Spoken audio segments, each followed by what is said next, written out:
Have you ever read a news article and just done a solid double take after reading it and going, "Are you sure this is real?" Well, that was my first reaction to the subject of today's review. Since the late 90s, Surfside has barely bought anything other than Bustechs, so deviating away from that came as a shock to many of us. Surfside Bus Lines has also bought integral products for many years, such as the Bustech XDI standard length route bus, the Bustech MDI MIDI, and of course the Bustech CDI double-deckers. Unlike a typical bus, which uses body-on-chassis construction, an integral bus, or monocoque, integrates the bodywork and frame into a single construction, generally making vehicles lighter. A couple of years back, Surfside decided to go back to body-on-chassis after around a decade of integral buses, purchasing a decent number of MAN 19320s with Bustech VST bodies.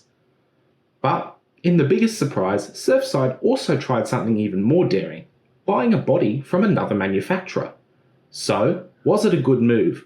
Let's find out by checking out this Volgren Optimus bodied MAN 19320 from Surfside.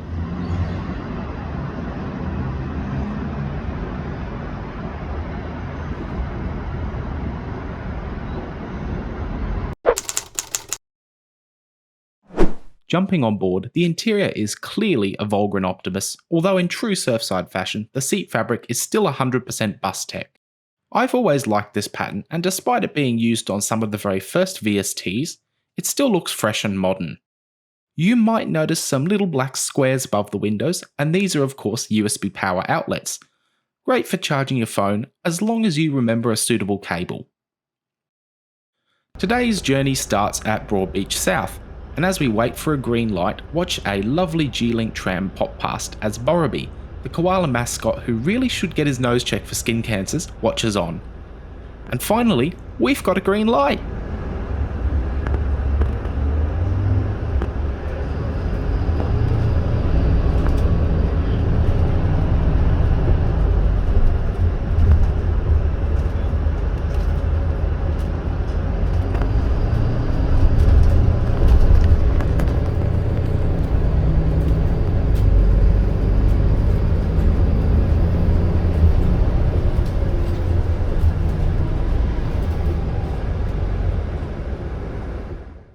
Heading along Hooker Boulevard, there's nothing too crazy about this bus itself, just the fact that it's actually at Surfside.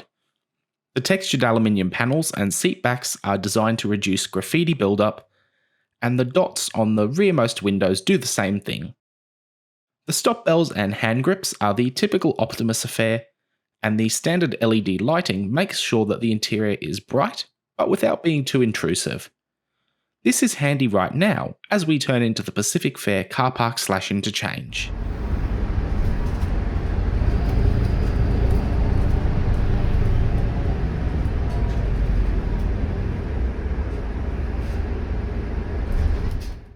Making our way out, the interior from back here is fairly pleasant, and you notice that Surfside went for a smoked, but see-through roof emergency exit. These look lovely, but unfortunately can't be opened for ventilation, unless you don't ever need to close it again. It adds extra light to this interior, making the Optimus brighter inside than most. Leaving the interchange, I think it's a good time to start talking specifications. I haven't reviewed an MAN 19320 in a little while, but handily, MAN publishes a handy guide. Given this bus was a 2021 delivery, I would like to hope it was built to Euro 6 standards, but both the Euro 5 and 6 versions are quoted as having 320 horsepower and 1600 Nm of torque. Combine that with a 6-speed ZF, those are some healthy numbers, so let's have a listen now.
Passing through Broadbeach waters, you can see in the reflection that Surfside went for a dual-leaf rear door configuration on this particular bus, 943. Some of these buses delivered for the Northern New South Wales operations only have a front door, which, sure, is fine for school bus services and is probably fine for the route services around the Tweed. But on this side of the border, I'm glad this bus has the extra rear doors.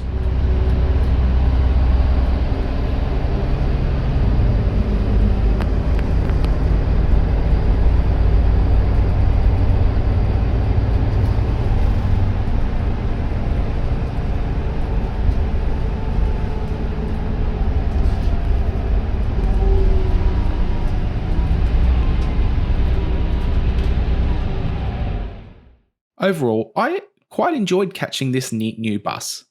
Don't get me wrong, I like Bustech vehicles and they do make some excellent products. But variety is the spice of life, and there are some services where a more conventional interior layout is a good choice. It would be interesting to see how these new buses perform on a service like the 700, where faster boarding and alighting can make a massive difference to on-time performance. Buying these buses, Surfside has turned over a new leaf. And sure, much of this change is probably down to changes of partnering and ownership, with Transit Australia Group no longer owning both Surfside and Bustech. But it's really refreshing to see fit for purpose becoming a new focus for the company.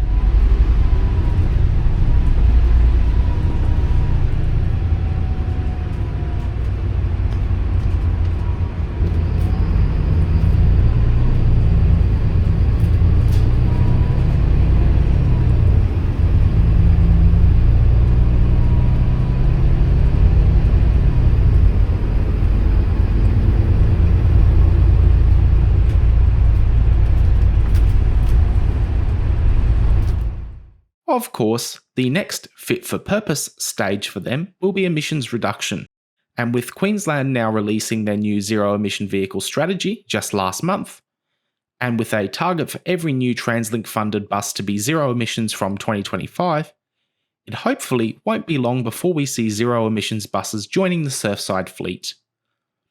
And with their new ownership, it could be really interesting to see who builds Surfside's first zero-emissions bus.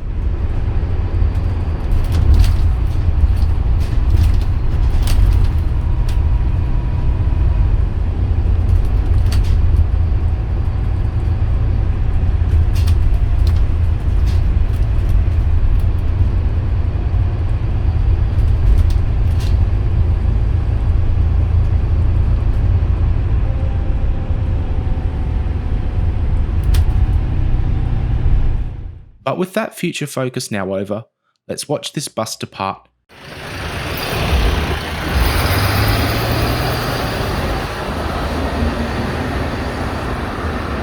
Thanks for joining me, and I'll see you again soon.